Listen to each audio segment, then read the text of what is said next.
का समावेश होता है। ऐसी ही एक हस्ती से आज हम रूबरू होने जा रहे हैं, जिसमें एक कवयित्री, एक लेखिका, एक समाजसेवी, एक गृहिणी और एक राजनीतिज्ञ का समावेश है। एक लंबे अंतराल के बाद आप सबका स्वागत है आपके अपने शो मेरा कार्य ही मेरी पहचान। कविता से मनुष्य भाव की रक्षा होती है।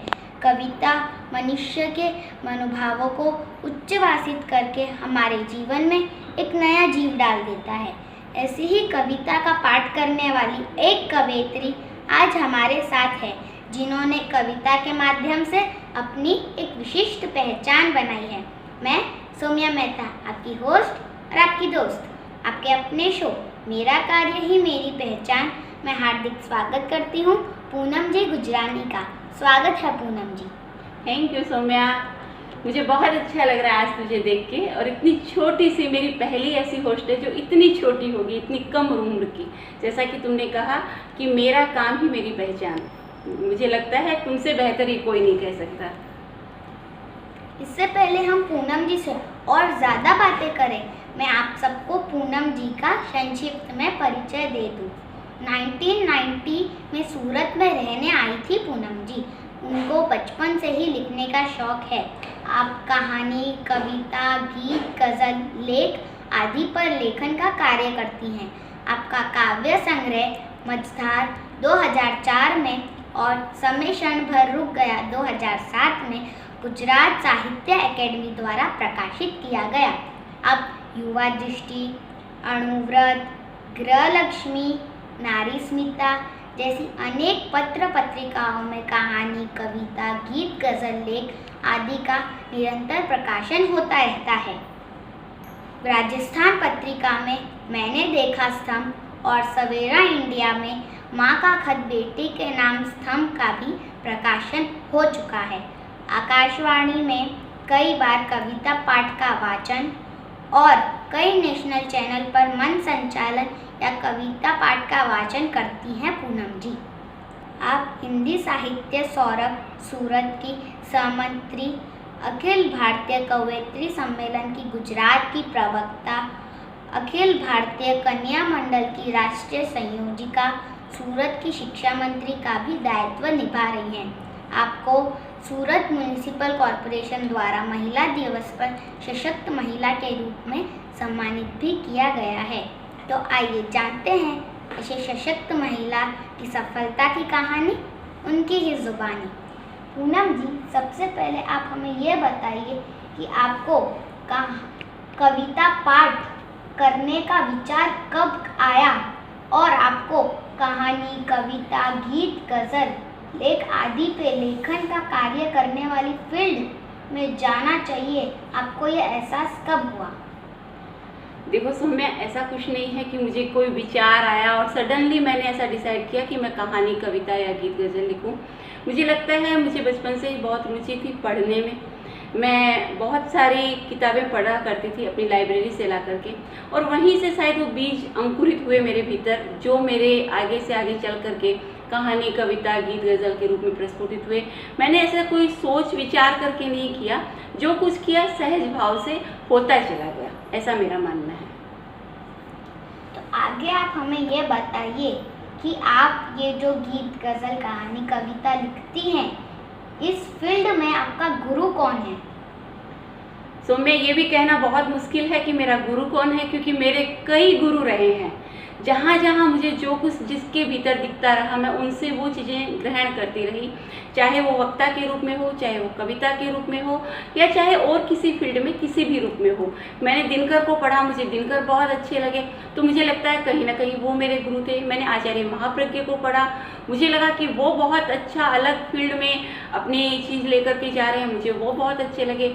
मुझे आचार्य तुलसी बहुत अच्छे लगे और उनसे मैंने बहुत सीखा, उनका सानिध्य मुझे प्राप्त हुआ। तो अलग अलग जो सब्जेक्ट थे, अलग अलग जो फील्ड थे, वहाँ पे मेरे गुरु बनते चले गए, मैंने बहुत कुछ सीखती चली गई। मैंने ऐसे पर्टिकुलर किसी को गुरु बनाया किसी फील्ड में, ऐसा नहीं है। हमारे दर्शकों को ये बताइए कि ये जो आपकी कला है, कहानी, कविता, गीत, गज़ल ये सब लिखना, सब कहते हैं कि ये बहुत आसान होती है, इसमें मेहनत नहीं लगती है, गॉड गिफ्टेड है। तो आप इस बारे में क्या मानती हैं और क्या इस कला में निपुण होने के लिए अभ्यास करना पड़ता है? देखो सौम्या, जहाँ तक गॉड गिफ्टेड की बात है, हर चीज़ गॉड गिफ्टेड होती है। कहीं ना कहीं हमारे भीतर एक बीज तो रहता ही है, वो जो भगवान के द्वारा दिया गया है, जो हमें भाग्य से मिला है, जो हमें निमित्त बनाता चला जाता है, ऐसा रहता है। लेकिन तुकबंदी को कविता नहीं कहा जा सकता। आजकल के लोग, कई लोग ऐसे हैं जो तुकबंदी को कविता मान लेते हैं, तो तुकबंदी कविता नहीं है। उसके लिए किसी मेहनत की शायद ज़रूरत नहीं पड़ती है, लेकिन मेहनत की इस रूप में ज़रूरत पड़ती है कि हमें बहुत पढ़ना पड़ता है। बहुत सारे राइटरों ने ये कहा है, बहुत सारे लेखक लेखिकाओं ने ये कहा है कि जितना आप लिखते हो उससे 100 गुना या उससे भी बहुत ज़्यादा आपको पढ़ना चाहिए। पहले लोगों को पढ़िए, विचार कीजिए, समझिए चीज़ों को, उसके बाद लिखिए, और उसके बाद भी अपने लिखे को 10 बार पढ़िए, तब जा कर के उसमें से बहुत अच्छा आप लिख सकते हो, नवनीत निकल कर के आ सकता है। और दूसरी बात कि अभ्यास नहीं करना पड़ता, ये नहीं कहा जा सकता। हाँ, उसमें धीरे धीरे मंजावट आती रहती है, तरावट आती रहती है, लिखावट अच्छी होती जाती है। जैसे जैसे आप गहरे जाते रहते हो, समंदर में जब गहरे जाते हैं तब मोती मिलते हैं, बिना गहरे उतरे तो मोती नहीं मिलते। तो गहराई में जाने के लिए समय भी लगता है। इस यूनिक से फील्ड में आगे बढ़ने के लिए किस्मत का कितना हाथ आप मानती हैं? जितना हाथ हर एक सब्जेक्ट में, हर एक फील्ड में रहता है। अगर डॉक्टर को भी डॉक्टर बनना है तो उसकी भी किस्मत का हाथ रहता है। एक कवि को अगर कवि बनना है और किसी फील्ड में सक्सेस होना है तो उसे भी किस्मत का हाथ रहता है। लेकिन किस्मत तो चूंकि हमें भगवान देते हैं या हमारे कर्मों से हमें मिलती है, लेकिन पुरुषार्थ जो है वो हमारे हाथ में है। तो मैं ये मानती हूँ कि किस्मत को आप पकड़ के न बैठें, किस्मत को आप लेकर के न चलें, किस्मत के ऊपर सारा दोषारोपण न करें और किस्मत के भरोसे भी न बैठें। जो कुछ करना है हमें पुरुषार्थ के माध्यम से करना है।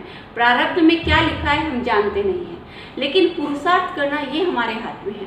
तो हम पुरुषार्थ करते रहें, सफलता तो एक न एक दिन अपने आप मिलती ही है, मिलेगी ही, ये विश्वास हमें करना पड़ेगा। इसलिए बहुत ज़रूरी है कि हम विश्वास पुरुषार्थ पे करें, प्रारब्ध पर नहीं। लोग कहते हैं कि कविता पाठ करने के लिए शांत माहौल और फ्रेश माइंड चाहिए होता है। क्या वाकई ऐसा है और आप ये सब मैनेज कैसे करती हैं? मुझे नहीं लगता कि किसी बहुत बड़े माहौल की ज़रूरत होती है या ऐसा कुछ भी है। मेरे लिए कविता एक बहुत मेरे अंतरात्मा से जुड़ा हुआ एक सब्जेक्ट है, कहानी है, कविता है, गीत गज़ल जो भी है। मैं किचन में काम करते हुए भी मेरे अंदर थॉट्स आ जाते हैं, मैं उसके बाद जब शांत बैठती हूँ तब लिख लेती हूँ उन थॉट्स को। तो मुझे नहीं लगता कि उसके लिए कोई प्राकृतिक वातावरण चाहिए, ऐसा चाहिए, ऐसी चाहिए या कुछ भी चाहिए, ऐसा कुछ नहीं। अगर आपके भीतर कुछ है तो वो निश्चित रूप से बाहर आ सकता है। हाँ, थोड़ा सा समय हमें ज़रूर चाहिए होता है, वो किसी न किसी रूप में आपको खुद ही मैनेज करना होता है। तो वो मैनेज करते हुए चलिए। अगर नहीं मैनेज होता दिन में तो रात तो आपकी है ही, वहाँ मैनेज कीजिए। तो ये पुरुषार्थ करने वाले पे डिपेंड करता है कि आप अपने समय को कैसे नियोजित करते हैं। फील्ड जितने भी होते हैं सभी एक जैसे होते हैं, समय को आपको खुद को नियोजित करना होता है। और कोई माहौल या ऐसा कुछ चाहिए, ऐसा मुझे नहीं लगता। आप कई संस्थाओं के लिए भी काव्य लिखती रहती हैं, तो अपने लिए कविता लिखना और प्रोफेशनली लिखना किसमें ज़्यादा आनंद आता है? अपने लिए लिखने में, क्योंकि अपने लिए लिखने में कभी कुछ सोचना नहीं पड़ता है, वो सीधे भाव आते हैं और सीधे कागज़ पे उतर जाते हैं। जब हमें पर्टिकुलर किसी के लिए लिखना है, मैं बहुत कम लिखती हूँ, किसी की फरमाइश पे ऐसे मैं बहुत नहीं लिखती, लेकिन कभी कभी तब लिखती हूँ जब उनकी फरमाइश हो और मैं सोचती हूँ। और अगर मेरे मन में कोई थॉट्स आ जाए, मैं पहले से उनको ये कह देती हूँ कि अगर मुझे थॉट्स आएंगे, अगर मैं लिख पाऊँगी तो ही मैं लिखूँगी, अन्यथा आपको मना कर दूँगी। तो मुझे लगता है अपने आप त्वरित जो चीज़ें आती है वो ज़्यादा मुझे अच्छी लगती है, मुझे लुभावनी लगती है, मेरे मन को खुश रखती है, आत्मसंतुष्टि मिलती है मुझे उसको लिख करके। किसी और के लिए लिखना, किसी की फरमाइश पे लिखना, किसी की वाहवाही पे लिखना, ये शायद मेरा नेचर नहीं है। अब पहले अखिल भारतीय तेरा पंथ महिला मंडल में कन्या मंडल की राष्ट्रीय संयोजिका भी रह चुकी हैं, तो उस टाइम पे आपका कैसा अनुभव रहा? मेरा बहुत बढ़िया अनुभव रहा सौम्या, क्योंकि लड़कियों के साथ काम करना अपने आप में बहुत एनर्जेटिक था। और वो लड़कियां खुद बहुत ऊर्जावान थी, एनर्जेटिक थी, उनके अंदर बहुत पोटेंशियल था, उनके अंदर बहुत लगन थी, मेहनत थी। वो मुझसे सीखती थी, वही मैं उनसे भी सीखती थी। उनके साथ रहकर मुझे बहुत अच्छा लगा। मैंने 4 साल तक राष्ट्रीय कन्या मंडल का प्रभार संभाला, 8 साल तक मैं राष्ट्रीय कार्यकारिणी में रही और अलग अलग विभागों पे अपने दायित्व का निर्वहन करती रही। वहाँ पे रह के मुझे ये भी लगा कि मैं अपने संघ के लिए, अपने समाज के लिए और अपनी बेटियों के लिए कुछ कर पा रही हूँ। मेरे 2 बेटे हैं, बेटी नहीं है, उसकी भी कमी मुझे कहीं ना कहीं पूरी होती हुई महसूस होती थी। जब हजारों बेटियां आकर के मेरे गले मिलती थी तो मुझे वाकई बहुत अच्छा लगता था। और आज भी वो जो स्मृतियां हैं मेरे जहन में हैं, वो बेटियां जब कभी मिलती है किसी ओकेजन में कि मैं उस दौर की आपकी बेटी हूँ, तो मुझे बहुत अच्छा लगता है कि वो हमारी बेटियां आज अलग अलग फील्ड में जा कर के बहुत अच्छा काम कर रही है, बहुत अच्छा नाम कमा रही है। और वो जो संस्कार हमने किसी न किसी रूप में उनको दिए, वो प्रस्फुटित होते हुए जब देखते हैं तो वाकई दिल को एक सुकून महसूस होता है। कहते हैं कि हर सफल व्यक्ति के पीछे किसी न किसी महिला का हाथ होता है। क्या किसी सफल महिला के पीछे पुरुष का हाथ हो सकता है?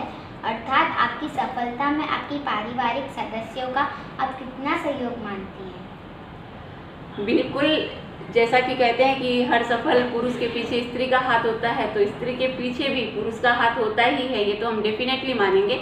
और परिवार का भी हाथ होता ही है, क्योंकि जब तक परिवार के सदस्य, पारिवारिक लोग आपको सहयोग नहीं करते, तब तक आप घर से बाहर निकल भले जाएं, लेकिन आपके चेहरे की मुस्कान कायम नहीं रह सकती।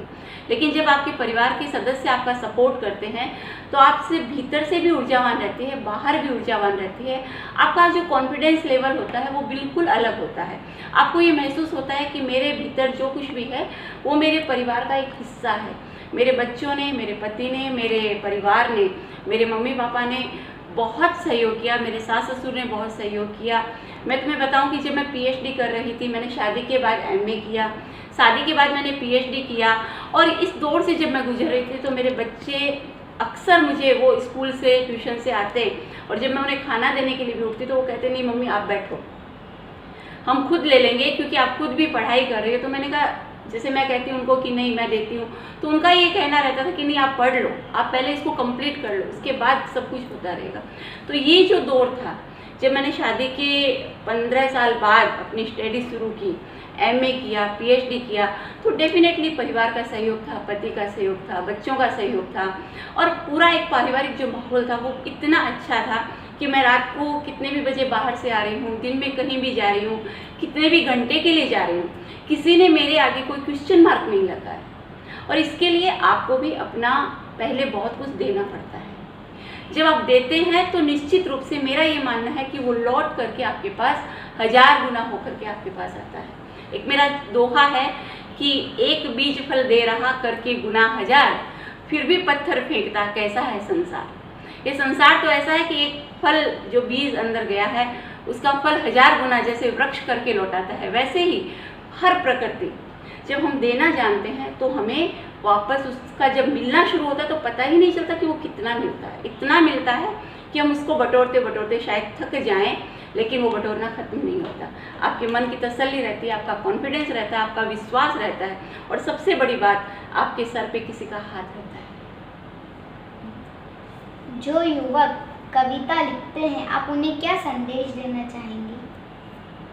जो युवक युवतियाँ जो इस फील्ड में आना चाहते हैं, जो कविता लिखना चाहते हैं, मेरा बहुत सिंपल सा एक छोटा सा संदेश उनके लिए रहेगा कि देखिए, जितना दिखता है उतना होता नहीं है। हर कोई कुमार विश्वास, हर कोई शैलेश लोढ़ा, हर कोई बहुत बड़ा सुरेंद्र शर्मा ऐसे नहीं बन सकता। आपको दिखाई देना कुछ अलग हो सकता है, और इस फील्ड में जब आप आते हैं तो कुछ अलग हो सकता है। बेहतर होगा कि आप लिखने के लिए न लिखें। आपको सिर्फ इस फील्ड में आना है, आपका अंदर का मन कह रहा है कि आप जाएं, इसलिए न जाएं। कविता का फील्ड ऐसा फील्ड है जो संवेदना से जुड़ा हुआ है। अगर आप संवेदनशील प्राणी हैं, अगर आपके मन में भावनाएं हैं, अगर आपके विचारों में संवेदनशीलता है, तभी जाकर के आप अच्छा लिख पाएंगे। और लिखने के लिए, फेमस होने के लिए इस तरह से अगर आप आना चाहते तो मुझे नहीं लगता कि ये कोई बहुत सही फील्ड है और इसमें कोई बहुत आपको सफलता हासिल हो सकेगी। सफलता उसी फील्ड में मिलती है जहाँ पे आपका मन भीतर से आपको लेकर के जाता है, जहाँ भगवान का सहयोग आपके साथ रहता है। तो सिर्फ लिखने के लिए न लिखें, जितना लिखें उससे 100 गुना पहले ज़्यादा पढ़ें, उसका मनन करें, उसका चिंतन करें। आप उन सूरवीरों को पढ़ें, मैथिली शरण गुप्त को पढ़ें, दिनकर को पढ़ें, प्रेमचंद्र को पढ़ें। ऐसे ऐसे दुनिया के महान साहित्यकार हुए हैं जिनको थोड़ी देर के लिए अगर हम पढ़ लेते हैं, हमारी लाइब्रेरी का अगर वो हिस्सा हो जाते हैं, तो जीवन सफल हो जाता है। इसलिए उनको पढ़ें, न कि इसलिए कि आपको प्रसिद्धि चाहिए, आपको नाम चाहिए, आपको फेम चाहिए, आपको लोगों के अंदर एक माहौल बनाना है, इसलिए उनको पढ़ें या इसलिए ऐसा कुछ करें। मुझे नहीं लगता कि वो कोई बहुत सही तरीका है। सही तरीका ये है, आप अपने मन की बात आंख बंद करके सुने, और जब आपका मन कहे कि आपका ये फील्ड चूज करेंगे, चाहे कितने भी लाख संकट आ जाए, फेम मिले न मिले, प्रसिद्धि मिले न मिले, हमें कोई कुछ जाने न जाने, पैसा आए न आए, तब जा कर के इस फील्ड का चुनाव कीजिएगा। क्योंकि दिखना और होना दोनों में बहुत फ़र्क होता है। इस फ़र्क को समझना बहुत ज़रूरी है। आज का युवा जो शायद कविता के पीछे भाग रहा है, उसको भागने की कहीं कोई ज़रूरत नहीं है। इसलिए शांत मन से, विवेक से काम लें। Last but not the least, तो मेरा आखिरी सवाल ये है कि आपको इस शो में आकर कैसा लगा? वाह, ये तो मेरे लिए एकदम, मैं बता नहीं सकती कि इस शो में आके मुझे कैसा लगा, क्योंकि आज तक मैंने जितने भी इंटरव्यू दिए हैं, सब सूरमा जैसे लोग मेरे सामने बैठे हुए थे। बड़े बड़े एंकर थे, बड़े बड़े होस्ट थे, कुछ ऐसे लोग थे जो बहुत पढ़ने में आगे हैं, जिन्होंने बहुत सारी किताबों को पढ़ा है, साहित्य का अध्ययन किया है। आज पहली बार है जब आप जैसी नन्ही मुन्नी एक छोटी सी बच्ची सौम्या, जिसका नाम भी सौम्या है और चेहरा भी सौम्य और मुस्कुराता हुआ चेहरा, तो मुझे वाकई बहुत अच्छा लगा। मुझे ऐसा लगा कि ये मेरी ज़िंदगी का एक बेस्ट एक्सपीरियंस और बेस्ट इंटरव्यू जिसे मैं कह सकती हूँ। मुझे नहीं लगता इसके बाद कोई ऐसा इंटरव्यू होगा जिसमें आपसे कोई छोटा आएगा और मुझसे सवाल करेगा। तो मुझे लगता है ये मेरी ज़िंदगी का बहुत बेस्ट एक्सपीरियंस है और मुझे आपके साथ वाकई बहुत बहुत अच्छा लगा। मुझे लगता है ऐसी बेटियाँ हमारे देश का, आप जैसी बेटियाँ हमारे देश का, हमारे समाज का नाम रोशन करेगी। आपकी जो स्माइल है ना, और आपकी गोल गोल बड़ी बड़ी सी आंखें, बोलती हुई सी आंखें, मुझे वाकई बहुत अच्छी लगी। सौम्या, आप बहुत आगे बढ़ें। God bless you. आप अपने फील्ड में, जो भी फील्ड का आप चुनाव करें, आगे आने वाले भविष्य में मेरी शुभकामनाएं हमेशा आपके साथ रहेगी कि आप बहुत बहुत तरक्की करें और मुझे भी एक दिन ये फक्र हो कि ये वो लड़की है जिसने मेरा इंटरव्यू किसी दिन लिया था, ये आज इस स्टेज पे पहुंची है। तो मैं चाहती हूँ वो दिन बहुत जल्दी आए जिस दिन मैं ये कहूँ कि ये वो छोटी सी लड़की है जो आज इस बड़े से स्टेज पे पहुंची है। Thank you so much Saumya. तो हम एक नए वीडियो में फिर मिलेंगे एक नई हस्ती के साथ। और अगर हाँ, आपको मेरे वीडियोस अच्छे लगे तो लाइक कीजिए, ज़्यादा से ज़्यादा शेयर कीजिए, और अगर मेरे चैनल पे नए हैं तो सब्सक्राइब करना मत भूलना और पास की बेल आइकन को भी दबा देना। जय हिंद। इस वीडियो का अंत आपकी मधुर आवाज़ के साथ। धन्यवाद सौम्या। एक स्वच्छ भारत का गीत जो मैंने लिखा था और साधना सरगम जी ने जिसको अपनी आवाज़ दी, वीनस कैसेट से वो रिलीज़ हुआ। मैं अपनी आवाज़ में 2 पंक्तियाँ उसकी गुनगुना करके आप तक पहुँचाती हूँ। गांधी के सपनों वाला, गांधी के सपनों वाला, हम हिंदुस्तान बनाएं, दुनिया के शीश मुकुट में हमको ही नूर कहलाएं। I love my India, neat and clean my India। जागो रे, जागो रे, जागो रे, जागो रे। ये गाना स्वच्छ भारत का, जिस पे सूरत की डिम्पल डिप्टी का बहुत सुंदर डांस जो प्रेजेंट करती है, और साधना सरगम जी ने इस गाने को अपनी आवाज़ दी है। तो मैं आप तक ये गीत पहुंचा करके यही कहना चाहूँगी कि आप सब स्वस्थ रहिए, मस्त रहिए, अपने आसपास स्वच्छता फैलाइए, और जिस काल में हम जी रहे हैं उस काल का, समय का सदुपयोग कीजिए, और इस कोरोना काल में बहुत ध्यान रखिए अपने स्वास्थ्य का, और बिल्कुल नियमों का पालन करते हुए सभी को all the best. Thank you.